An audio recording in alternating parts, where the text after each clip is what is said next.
మీరు నన్ను ఎప్పటినుంచో అడుగుతున్న ఎగ్ పఫ్ రెసిపీని ఈరోజు నేను షూట్ చేశాను. ఎగ్జాక్ట్‌గా బేకరీ స్టైల్‌లోనే నేను ఈ రెసిపీని చేశాను. సో లేట్ చేయకుండా వీడియోని స్టార్ట్ చేద్దాం. Welcome to Ramzan series episode number 4. నేనైతే 2 పఫ్స్ కన్నా ఎక్కువ తినలేకపోయాను. అంత హెవీగా ఉంటుంది ఈ రెసిపీ. సో మీరైతే ఎన్ని తినగలరో కామెంట్ చేసి చెప్పండి. సో ఈ రెసిపీ కోసం ఒక బౌల్ తీసుకొని నేను 250 గ్రామ్స్ ఆఫ్ మైదాని తీసుకున్నాను. ఇది ప్లెయిన్ మైదా. ఇందులోకి నేను ఏ విధమైన పిండిని కలపలేదు. సో ఇందులోకి తగినంత ఉప్పుని వేసుకున్నాను.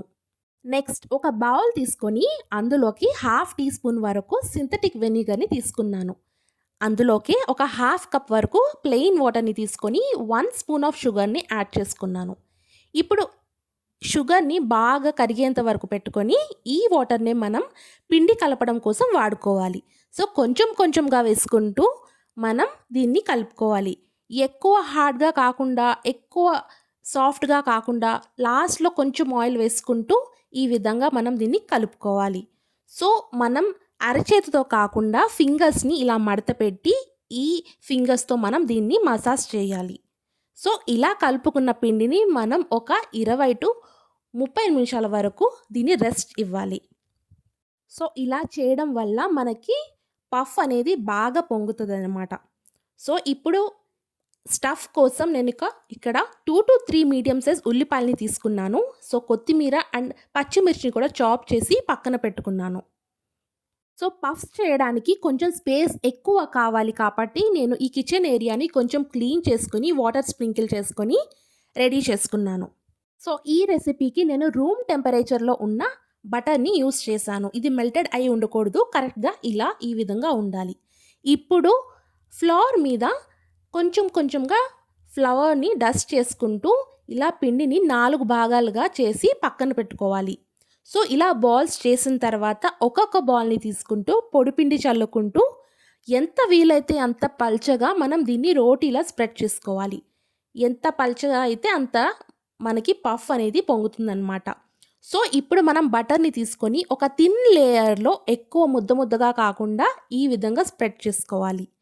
తర్వాత పైనుంచి ఇలా పొడి పిండిని చల్లుకోవాలి. సేమ్ ప్రాసెస్ 4 రోటీలకి మనం ఎంత పల్చగా అయితే అంత పల్చగా బటర్ అప్లై చేసుకొని దాని మీద పొడి పిండి చల్లుకొని ఈ విధంగా 4 రోటీల్ని అరేంజ్ చేసుకున్న తర్వాత లాస్ట్ రోటీ మీద కూడా మనం ఇలా బటర్ని అప్లై చేసుకోవాలి. అప్లై చేసుకున్న తర్వాత వీడియోలో చూపిస్తున్నట్టు విధంగా ఇలా కర్చీఫ్లా మనం దీన్ని మడత పెట్టుకోవాలి.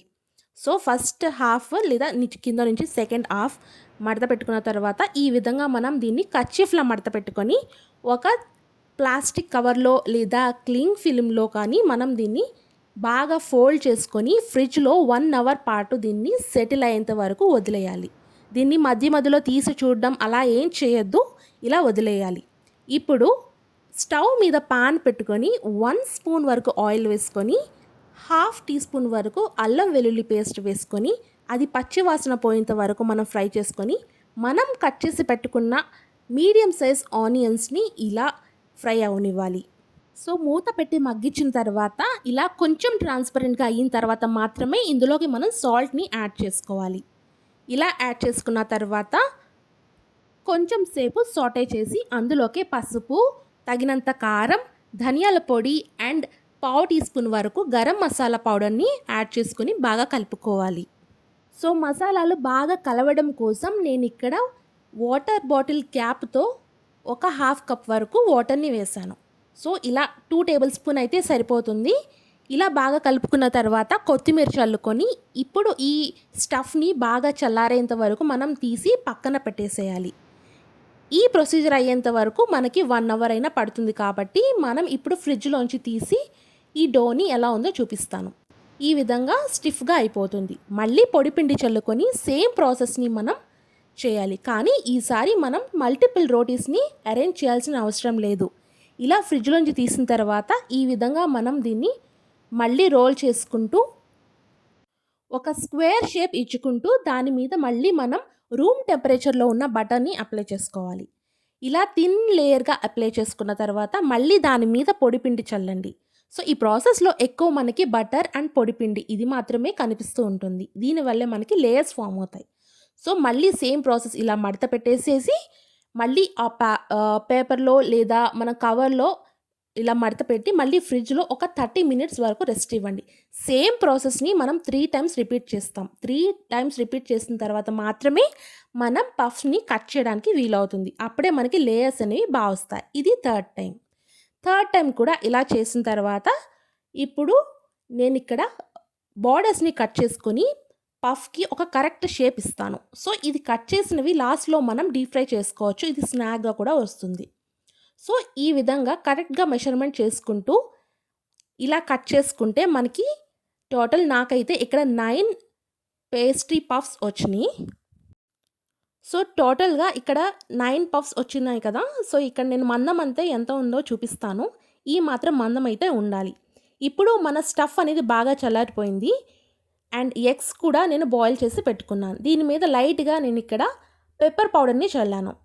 అప్పుడే మనకి చప్పగా అనిపించవు. సో స్టఫ్‌ని ఒక్కొక్క పేస్ట్రీ పఫ్ మీద ఇలా అరేంజ్ చేసుకోవాలి.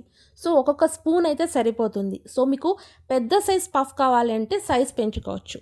సో ఈ విధంగా ఎగ్‌ని అరేంజ్ చేసుకుంటూ ఇప్పుడు మనం దీన్ని మడత పెట్టుకోవాలి. ఇన్ కేస్ మీకు అతుక్కోవట్లేదు అంటే 4 సైడ్స్‌లో కొంచెం కొంచెంగా వాటర్ అప్లై చేస్తే వాటి అంతట అవే బాగా సెటిల్ అయిపోతాయి. ఈ విధంగా మనం పఫ్‌ని ఇలా తయారు చేసుకోవచ్చు. సో మీరు వేరే వేరే షేప్స్ కూడా ఇవ్వచ్చు. కానీ నాకు ఈ షేప్ నచ్చింది కాబట్టి నేను ఇది ప్రిఫర్ చేశాను. సో ఇలా 4 కార్నర్స్‌లో వాటర్ అప్లై చేసుకొని ఇలా పెడితే మనకి నీట్‌గా అయిపోతుంది. సో ఇప్పుడు బేకింగ్ చేయడం కోసం ట్రేని అరేంజ్ చేసుకున్న తర్వాత ఎగ్ సొనలో వైట్ కాదు సొనలో కొంచెం మిల్క్‌ని కలిపి ఇలా మిల్క్ వాష్ లేదా ఎగ్ వాష్‌ని ఇచ్చాను. సో ఇలా చేయడం వల్ల నీచు వాసన ఏమీ రాదు. సో మనం బేక్ చేసే హై టెంపరేచర్‌లో ఇది బానే ఉండిపోతుంది. సో మిగిలిపోయిన పేస్ట్రీ పఫ్స్‌ని నేను ఇలా కట్ చేసుకొని డీప్ ఫ్రై చేసుకున్నాను.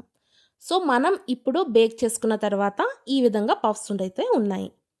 200 డిగ్రీస్ ఫర్ 12-15 మినిట్స్ వరకు నేను బేక్ చేసుకున్నాను. ఈ విధంగా పఫ్స్ అయితే రెడీ అయిపోయినాయి. సో మీరు కుక్కర్‌లో, కడాయిలో కూడా చేసుకోవచ్చు లేదా డీప్ ఫ్రై కూడా ప్రిఫర్ చేయొచ్చు. సో చూసారు కదా లేయర్స్ అనేది ఎంత వచ్చినాయో. అండ్ నేను కట్ చేసిన పేస్ట్రీ పఫ్స్ ఇలా డీప్ ఫ్రై చేశాను. ఈ విధంగా వస్తాయి డీప్ ఫ్రై చేస్తే. సేమ్ పఫ్ కూడా ఈ విధంగానే టెక్స్చర్ అయితే ఉంటుంది. సో మీకు కట్ చేసి చూపిస్తాను ఎంత బాగా లేయర్స్ వచ్చినాయి అంటే చాలా బాగా వచ్చింది. చూసారు కదా క్రిస్పీనెస్. సో మీరు కూడా ఈ రెసిపీ ట్రై చేయండి. అండ్ మీకు ఈ రెసిపీ నచ్చినట్లయితే లైక్ చేసి, షేర్ చేసి, సబ్స్క్రైబ్ చేసుకోవడం మర్చిపోవద్దు. Thanks for watching. ఇంగ్రీడియంట్స్ అన్నీ నేను డిస్క్రిప్షన్ బాక్స్‌లో ఇచ్చేస్తాను.